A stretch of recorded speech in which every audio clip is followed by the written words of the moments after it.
Olá, eu sou o Valdemar Luchiari Júnior, junto com parceria com o Roberto, fizemos este container que tem mais a função didática de representar uma estação de tratamento de esgoto.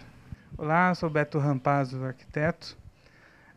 A concepção desse espaço é justamente um local onde, principalmente as crianças que recebem a educação ambiental, possam ter contato com uma representação em miniatura de uma estação de tratamento real. Então nós temos aqui esse aquário, né, onde ele vai estar demonstrando as fases do processo de tratamento, né, desde a entrada da água suja, né, passando pela filtragem química, filtragem mecânica, até a saída da água limpa no final. Esse projeto ele foi pensado para ser também uma estrutura ecologicamente correta.